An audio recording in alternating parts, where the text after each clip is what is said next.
Sarah Mosley. I'm a support worker for P3. Currently I was in a direct access hostel, Thornley Street, and recently been seconded to a new role, Hospital Discharge.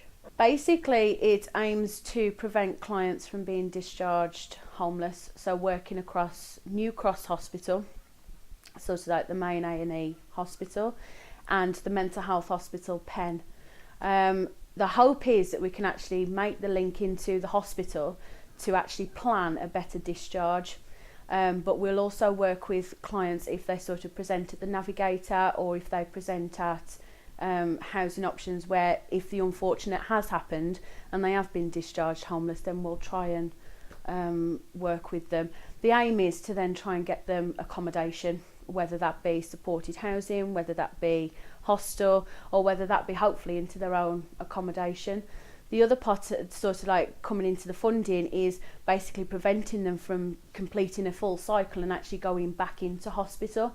So we do offer some floating support, so basically just making sure that if there's no support attached, so like if they're going to a hostel, they've got into their own accommodation, that they're actually maintaining that accommodation, so they're making like regular payments with the rent, there's no problems with the gas, the electric, and any other problems that the client may have, we'll still continue working with them. I'm Lolly Braden, 34 years old. I was going to say 37 then.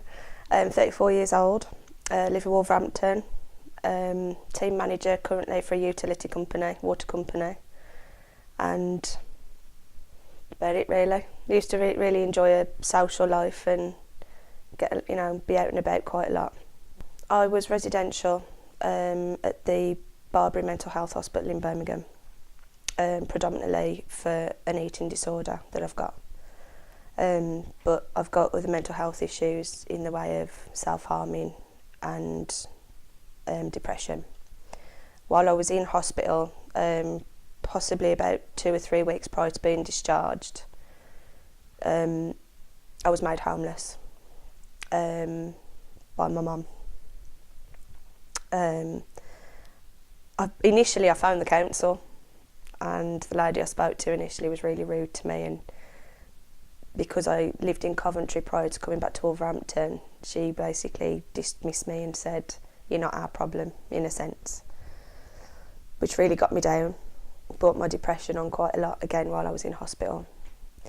And then the following day I kind of had to pluck the courage up because I'd got nowhere to go on being discharged, and I plucked up the courage again to phone the council in the hope of speaking to somebody different.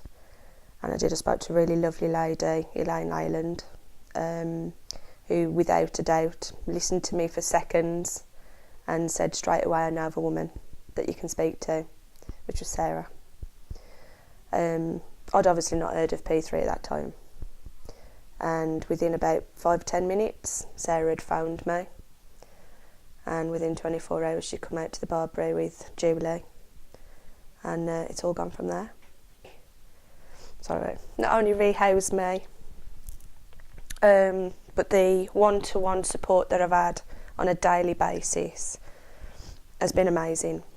I can't put it into words, and I've said to Sarah, Julie and Wayne that if it wasn't for them, I don't know where I'd be now, or even if I would be here, because that's how low I've been. But it's the time that they come and spend and sit with you and talk to you. That means a lot.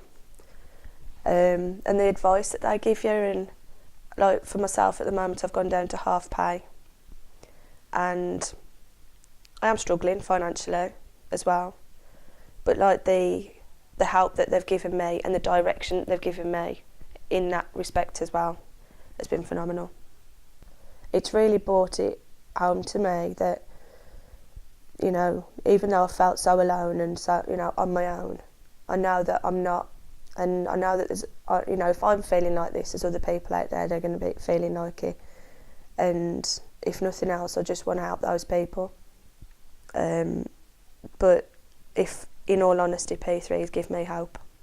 It really has. And you can't stress how much. You can't put into words, because there aren't enough words. The amount of times I've said to like Sarah, Julie and Wayne how grateful I am and how thankful I am but it doesn't seem enough. It really doesn't.